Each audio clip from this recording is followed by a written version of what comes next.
Raccoons have started attacking Cybertrucks because they look like dumpsters. Not an opinion, just what the raccoons think. A single viral AI-generated video is making people feel like AI is still a long way off. I mean, everything seems legit here and oh, yeah, I get it. So if you're trying to catch up in the AI game, definitely helps to be the world's richest person. Elon talks about Grok 3, Memphis Supercenter. Political's got some breaking news, which makes the case for a unified global AI governance system. And the FTC is starting to investigate when companies use artificial intelligence to change the price of things that you're looking at online. Maximize profit. I mean, in a free market, it makes the most money, but it's also surveillance pricing, which is weird. We're going to talk about how the war in Ukraine is using artificial intelligence to both send drones for attacks and jam signals from attacks. There's a new cybersecurity consortium, and everybody's on board. OpenAI, NVIDIA, Google, all of them. MIT researchers have come up with a very interesting new gene silencing technology. Not slicing, target, and silence. David Galbraith is going to give us the rundown on how you can switch between information and energy in the AI age. And we're going to talk about how AI video games can help reveal the mysteries of the human mind. So what first happened is some Cybertruck owners were showing how raccoon-proof their Cybertruck was. The raccoons were all over the bed of that truck trying to pry open the cover. And you can tell from the second picture they did some pretty serious damage where they bit off chunks so they could get their hands in there and try to pry it open. But this got people wondering, why are the raccoons attacking Tesla Cybertrucks when they never attack other people's cars? Until someone made the connection that, you know, the Tesla Cybertruck looks awfully similar to a dumpster. We've been training the raccoons on what a garbage can looks like. The raccoons are right, though. Cyber trash. You know, he's right. It does look like sheet metal origami. The question is, will insurance cover it? Even the raccoons know what's up. Let's see. If you own a Tesla, get prepared to lock it up because the government is trying to control your vehicle, because I know it's going to happen one day and you're not going to do anything about it because you're going to get locked in there and that's your fault, not mine. So have fun being controlled from your Tesla. What? The caption says, I think we have a little more time before AI takes all of our jobs. And it starts with what seems like a very real ballet dancer. And then that other leg shows up and you're like, whoa. Whoa. Yet another unrealistic body standard for women. Elon gave some insight into the new large language model Grok 3 and how Grok 2 is finished training. So he's saying next month we should have a new Grok 2 coming out and it will be similar to GPT-4 in performance. And that there is a big new supercluster of training happening in Memphis, and that's going to actually put Grok 3 ahead of all of its competitors. Definitely helps be in the world's richest person, because catching up to what Microsoft had already built out sort of seemed really close to impossible to me, but I think he might be doing it. And the fact that it could be done training in 3 or 4 months is just fascinating. Isn't he the one who's been warning us about the threat AI poses to humanity, and then he's the one making it? Yeah, but I guess don't you want him to make it if you think he's safe? If you don't make it, you will lose competition. Not Grok 2, just Grok.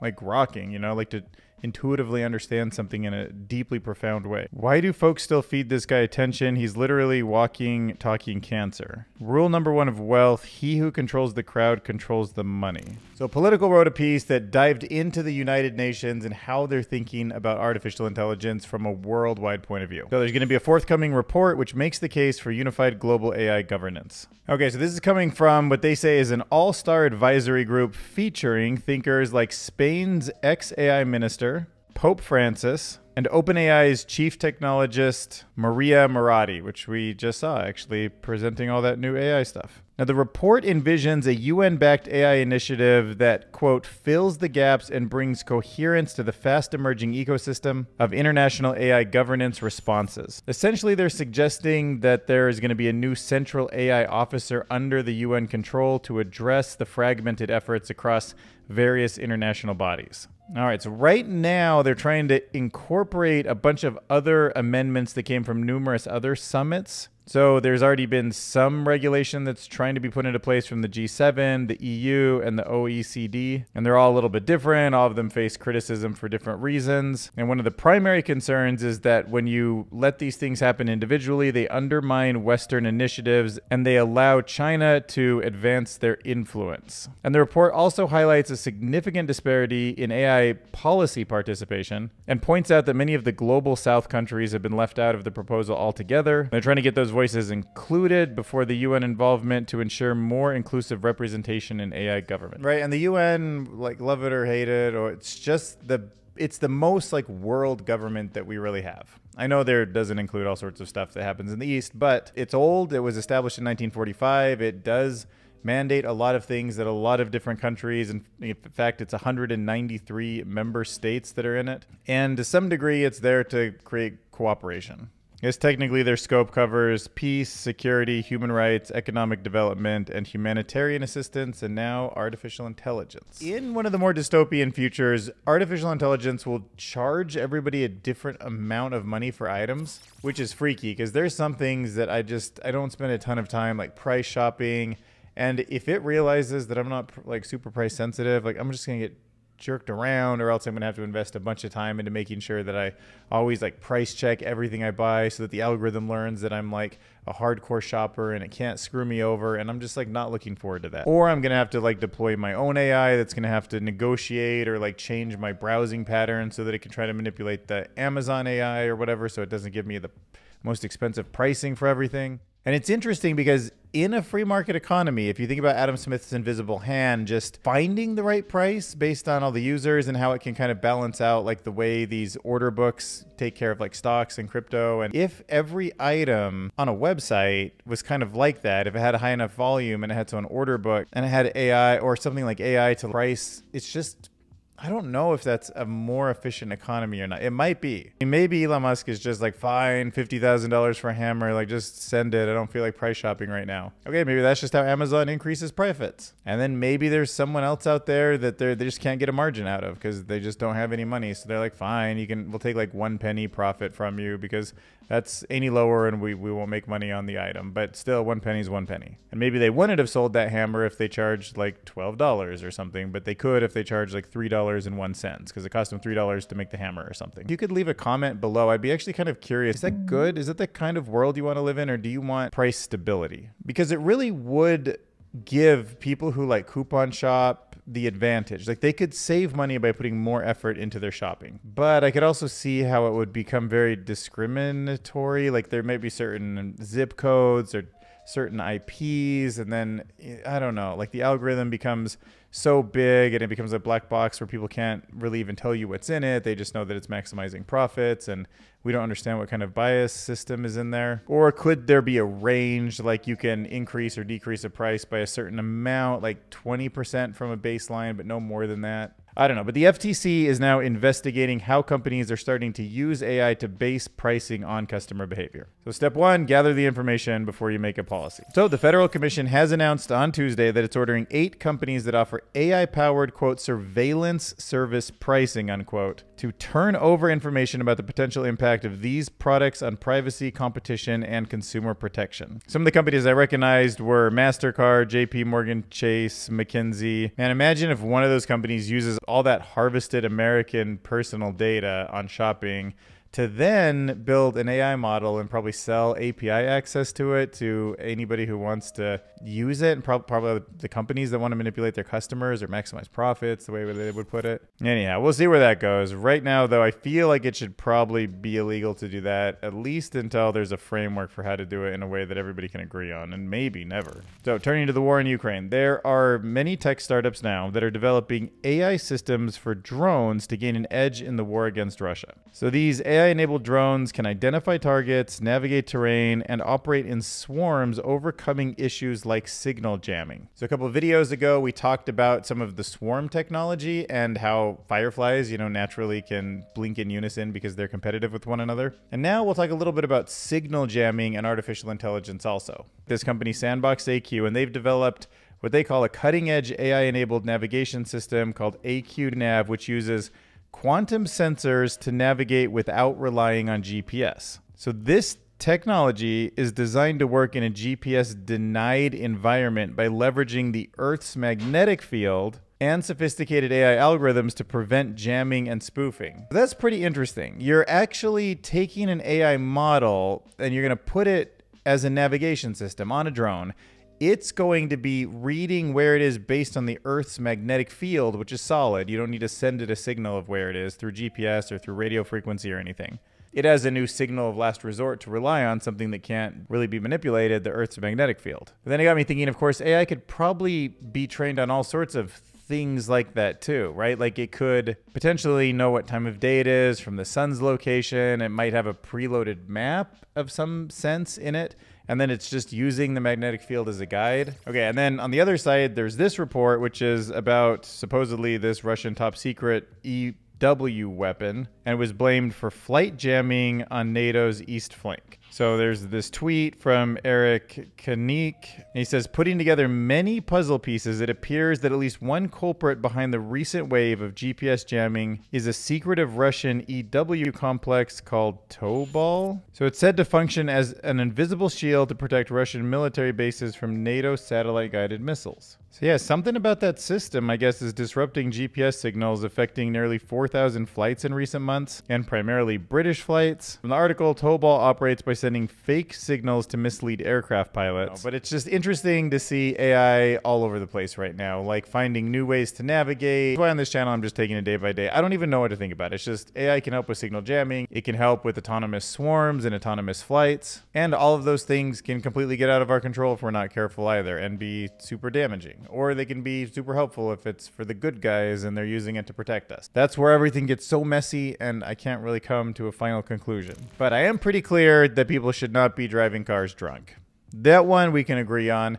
And there is new AI that can spot a drunk driver with 75% accuracy. So in my Tesla, I have a forward-facing camera in my dash that looks at me when I'm driving in self-driving mode. It's getting pretty good at noticing when I glance down at my phone. It's like beep, beep, beep, get your face back up. It knows even just for a minute if I'm like off to the side looking at a billboard or something. So it's sharp. And I have a good driving score. I do it very rarely, by the way. I actually have a 98. Tesla keeps track out of 100, which is very high. But there's now a new in-vehicle AI algorithm that can spot drunk drivers. And I'm sure this is going to be the future. If you have a level 4 or level 5 autonomous car, I guess you could be drunk. I don't know if it's illegal to even tell it where you want to go, even if there's no wheel for you to grab. Let me check Claude for that one. Is it illegal to be drunk in a self-driving car that has no steering wheel? Level 5 autonomy. So level 5 autonomy by definition requires no human intervention. It has no steering wheel or pedals. That's why I'm saying that should probably be okay, right? But it's a legal gray area. Some legal experts argue that being drunk in a fully autonomous vehicle shouldn't be illegal because they're not in control of the car's operation. But what if they're being rowdy? I guess there's nothing wrong with being rowdy as long as you don't like break a window or cause an issue for other drivers. There's no horn for you to honk. Yeah, I'm gonna guess you probably can.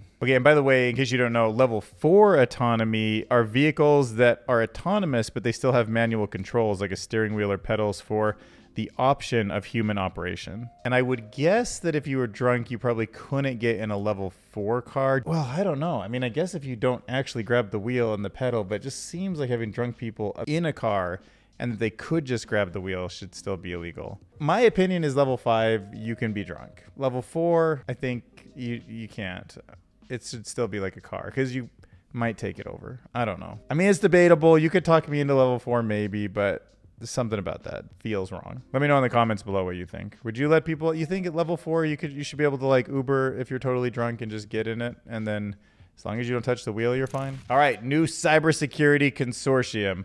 One of the things I feel strong about, especially with cybersecurity, is that the big companies and the government should work together. It's just one of those things where you see a lot of overlap. Microsoft, Google, NVIDIA, they actually share bugs all the time because it's in everyone's best interest. In fact, sadly, like a few years ago, I remember an article where like most of the Windows bugs were found by Google engineers, and it was like, yikes. But now in the age of AI cybersecurity, more than a dozen tech firms have teamed up to launch an industry group dedicated to making AI applications more secure. So representatives from all these companies got together at the consortium and they came up with 3 main objectives. One is to spot cybersecurity risks in AI systems. Another is to figure out how to actually fix those risks. And a third is to deal with the potential issues from using third-party AI models and components. So yeah, I mean, this is all just kind of evolving, but they're hoping that by pooling their knowledge and resources, they can stay ahead of the bad guys and make AI safer for everyone, which I'm a fan of.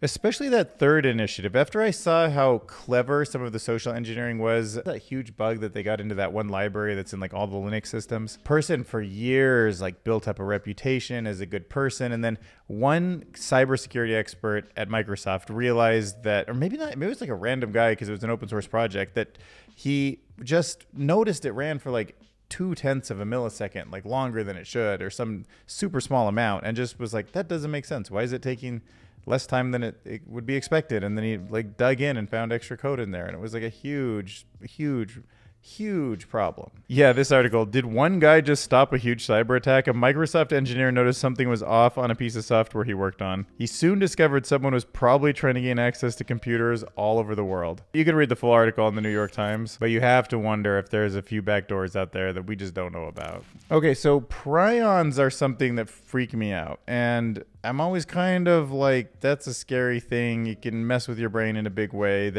I think they're proteins that kind of clog your brain up, but they lead to some like wonky brain disorders. So it's important to just report when I see some new gene tools, but this is not gene slicing. This is not exactly CRISPR.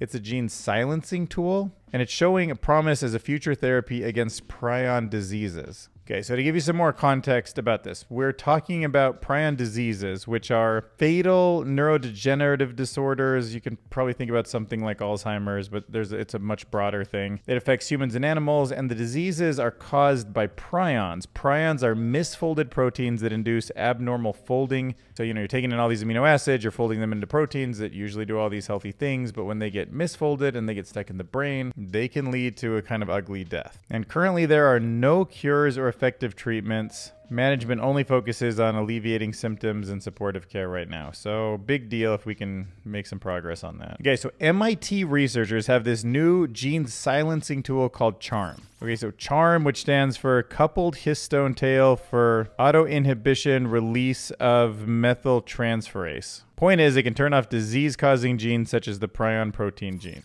I remember epigenetics are not actually changing the code, but it's like rearranging the way it's read. So I always think about if you take a book and you folded up some pages, or you rearranged the pages, or you ripped a couple pages out, how the book would just actually read different.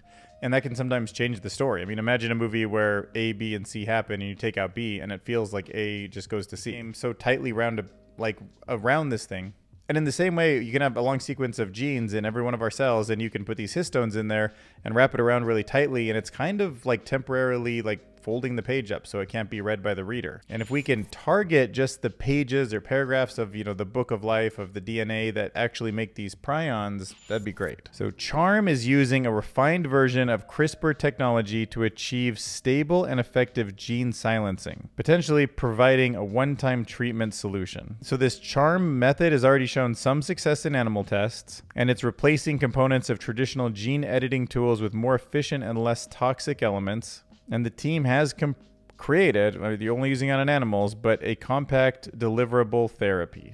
And look at this. Testing in mice showed that CHARMs could eliminate more than 80% of the prion proteins in the brain. That's incredible. What if we have a solution for this soon? And previous research, assuming in humans, has shown that as little as 21% elimination of these proteins can improve symptoms. So now that it works in rodents, the team now needs to fine-tune their tool, make it more effective, safer, and easier to produce at scale, as will be necessary for clinical trials. Fingers crossed. That would be awesome. So David Galbraith wrote a really interesting article on Medium, The Precise Relationship Between Energy and Information That Form the Foundation of the Post-AI Economy. Just a good summary of everything we're seeing. Like, we've heard that the problem with building these, trillion-dollar superclusters is actually that we don't have enough energy to run them. So information is being powered by energy, and energy is giving us information processing. So information and energy have an equivalence, and their relationship in semiconductors, as defined by physics, is about both unit conversion and the difference in the effective number systems used in nature and computers. The advent of AI makes this supremely important as the requirement for compute and energy intersect. All right, this one's a doozy. And you probably don't know this, but E equals mc squared. And of course, Einstein's equation relates energy to mass, and a little bit of mass makes a whole bunch of energy, and that's why we get nuclear weapons. But when you convert information to energy, you get heat. That's why writing new information is turning energy into heat. Energy and bits are equivalent. excellent. When you reduce the number of bits by making calculations irreversible as all current computers do. All current computers are wired so that information is lost as it passes through a logic gate, apart from the NOT gate for some reason. I don't understand. And then he goes on to talk about the concept of entropy, like a measure of disorder, and how that is, and I've heard this for many years now, it's like tightly connected to the idea of heat. In fact, I think entropy comes from originally trying to understand how steam engines work. But ultimately, he suggests it's the deleting of information where we generate this heat. So if we can get completely reversible computing, it could eliminate heat generation by preserving information, which could be a game changer for energy efficiency of the technology in the future. And that would be maybe how we get to AGI or incredibly powerful systems without using so much energy too. Give it a read if you have time. So the MIT Technology Review wrote a blog that was called How AI Video Games Can Help Reveal the Mysteries of the Human Mind. And it talks about the way that we interact with games and invent characters can shed light on how we think. And AI is posed to take things even further. Imagine this. The games of the future now have these NPCs. They live in their own worlds. They, for all intents and purposes, when you're interacting with them, have true backstories. You know, things that are powered by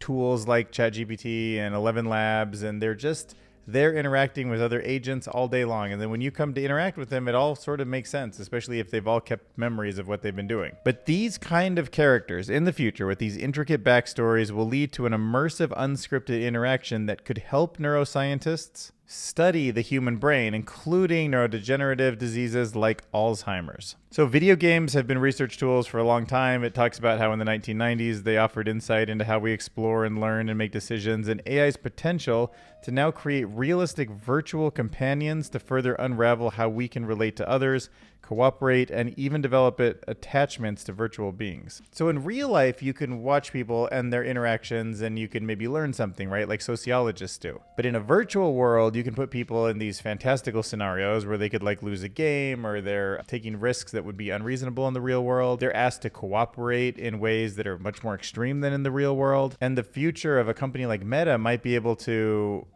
build this metaverse out and then watch all these interactions, and AI can pick up on these incredible insights into how we work as a society, how masses kind of are manipulated, how masses think, why it seems like there's a wisdom of the crowd that sort of averages out in some cases and not in others, how to make things fun so you're much more motivated to complete them, how to maybe have more peaceful interactions over broad spectrums of society. So get ready to understand and think about virtual worlds, virtual video games as something much more serious in the future. Oh! All right, Grimlock, transform.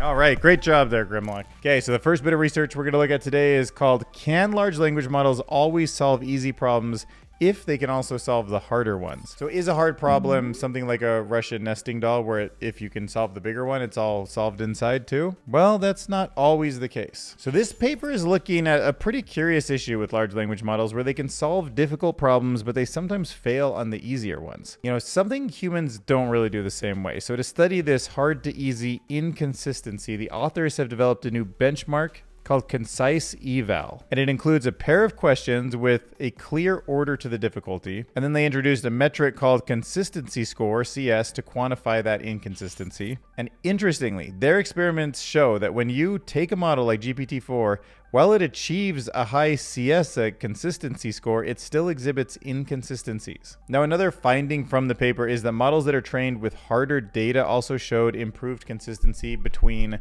the easy and the hard problems. So it kind of suggests that if you're training a model that you might only want to give it the hard problems and not the easy ones, because somehow it seems to forget the easy ones in terms of how they relate. Okay, next up, we're going to talk about odd one out anomaly detection by comparing with neighbors. Okay, so this is a pretty unique way to find odd one out, actually. So unlike traditional anomaly detection methods, the approach these authors took in the paper define anomalies based on the majority of regular instances in the scene. So first it has to look at the scene, see a bunch of things that look the same, identify them, and then the one that looks closer to them than other things, but not close enough to be any of the matching ones, right? So you're looking for that sort of Goldilocks zone. It's not part of the background. It looks like it could be one of the choices, but it's not. So the paper presents 2 new benchmarks. So the method generates 3D object-centric representations from multiple viewpoints and then uses a cross-instance matching technique to detect the anomalies. This involves projecting images onto 3D voxel grids and then refining the 3D feature with different renderings. And the method significantly outperforms baseline model, showing a robust performance in identifying anomalies in unseen object instances in novel categories. Pretty cool. And that apple's got a bite taken out of it. That ghost looks less like a ghost than the others. That banana's half eaten. The other ones are fully intact. I mean, this is like very human stuff last year. It's incredible AI systems are getting this good. All right, now let's talk about the shape of motion 4D reconstruction from a single video. This is coming out of UC Berkeley and Google Research, so it should be a good one. What we're looking at here is a new method for reconstructing a 3D scene from just a regular video. Videos are 2D, but they do tend to capture a real 3D world, so there's information there that has to be stitched together. Traditional methods struggle with this task, but these authors have 2 main insights. Their work represents 3D motion by using a set of simple low-dimensional motions, and then it consolidates various noisy signals like molecular depth maps into 2D tracking. So yeah, looking at this swing, I definitely feel some motion coming here, and then with the horse, yeah, I can see what's in the fore and the background pretty well when you zoom in. Let's look at some more examples. Here's the input video of a bear. Now this is some of the 3D tracking points that the system was able to find. And then when it actually created the depth map, you can see, yeah, whoa, that's interesting. You can go behind the bear in a way that you can't from the video. The input video, the 3D track of the little girl seems pretty legit. The walkway that she's on stays very far in front. The woman is behind her, but not all the way to the background. It doesn't seem like it gives you too many degrees of motion, but I guess that would make sense. If you just took a really wide video that a high resolution of something and then you constructed it like this, then you could zoom into it and it would feel truly 3D. Oh, wow, look at these kids. Yeah, the input video versus the 3D tracks. And then, oh, do they walk in front of each other even when it's angled at a side? Kind of. You can see here, it's a little bit weird the way they kind of walk and float over each other. I'm looking down at the legs in this area. A breakdancer looks pretty cool though, actually in 2D and 3D. Wish I could breakdance. So for each method, we render the video from a novel point of view and then overlay their predicted 3D tracks onto the novel view. Okay, so just looking at the lines here that go around the spinning wheel on this version, the shape of motion paper does seem like it captures the spinning wheel's motion trajectory best. Yeah, certainly that kid spinning around is most accurately done in this one with those rainbow colors. Backpack and the arms seem like they captured the best motion too. Wow, that's pretty impressive. Oh my gosh, hyper nerf. You can't even keep that cat's face in the right place. Yeah, it seems like they made some really nice improvements over the previous state of the art with this system. Okay, they're showing the weaknesses are fast motion and occlusions are still hard for their method. And mono depth estimation can be incorrect. Wow, impressive stuff. All right, so I had this experiment a friend told me about that I wanted to share with you. He asked me to first close my eyes and visualize a boat, just like in your mind's eye, and then rotate it around. Let's say like 360 degrees, and then maybe do some other twisting in your mind, okay? Just take a second to do that. Maybe turn it upside down, go back and forth, whatever. But now close your eyes and do it again, but this time imagine it in your fingers and then actually spin it. So here, I'll use this little dinosaur. We'll pretend it's a boat or whatever. Now, when I'm closing my eye, I'm imagining a boat, not a dinosaur, by the way, in my mind's eye. And when I spin it like this, 360 degrees around, or I turn it upside down, it's much easier for me to just match the motion of the boat, assuming it's in my finger. So I was wondering, is the tactile function that I've learned throughout my life, the fingers touching things and knowing how things rotate, helping my mind create it? It's like a little more jaggedy, I guess you would say, when it's in my mind spinning. Like it's kind of more like chunky, or sometimes I'm just like lost and then I have to get it to where I think it needs to be. But I don't feel it like it's as high a frame rate or something in my own mind. So I don't know. Let me know in the comments below if you can explain why it feels that way to me, or if that's just something that's in my head, or if somehow I'm engaging more of my brain, or my neurons are somehow helping it become more clear in my mind. And thanks for all your support, especially in the last video I uploaded. I got over 8,600 views. I haven't had a video hit that high of a number for a long time. So look, the revenue, it's only 1 day old. I already made $14. Yo, but look at these analytics. 50% from the US. It kind of feels like we're getting a little more global. Like Canada and Australia and UK have been moving up the charts in terms of percentages. The females are starting to come into the equation in a much bigger way. We're now at 2.2%. You remember how many months it was like 0, or it usually rounded down to 0? We got 18-year-olds and 65-year-olds up in the house. 97% like ratio. Look, I can see that you guys were pausing a little bit to get a better look at the chart right there, because see how retention time goes up, which means I should have put it on the screen longer, so sorry about that. Also, I don't know which thumbnail you got served up, but it would have been one of these 3, and the most likely one for you to click on would have been this, with me going like, and then this like spaceship looking thing coming down. But in a close second was that cool like robotic elephant thing. And then you guys didn't really like that one, which kind of makes sense. I'm looking curious, but it is a little hard to see if that's an alien or what that is in there. Why we don't know what happened. Maybe that's a little, Okay, and these are my 3 favorite comments that I found in the comment section. So let's turn them into a song. All right, broadening the gap between classes has already existed, but it's been my personal existential crisis since GPT-3 was released. Sounds like a wonderful sentence to make a song out of. We'll make it a happy song, don't worry. Okay, we're gonna make it happy and energetic. For those of you that go after me for being too much of a doomer, I'll at least do my doomerism in a happy song, if that makes you feel better. Oh yeah, this part that the humans being batteries in the Matrix was actually not what the authors wanted, but that's just how they ended up making the movie, so it came off very easy to grasp for the common viewer. I thought that was fascinating. They actually did want it to be computational power, I guess. That's too many words. I'm not gonna get a 3rd comment in here, so that'll be enough for our happy song. Beautiful. Inspirational. Energetic, happy, I feel it. Human becoming batteries for robots in Matrix was simply a sacrificial lamb to producers who did not believe that the audience would grasp the original idea of humans providing computational power of their brains to machines. What the heck? That one was crazy. Hit that subscribe button. Leave me a super thanks if you don't mind. Even $1 totally helps. See you in the next video.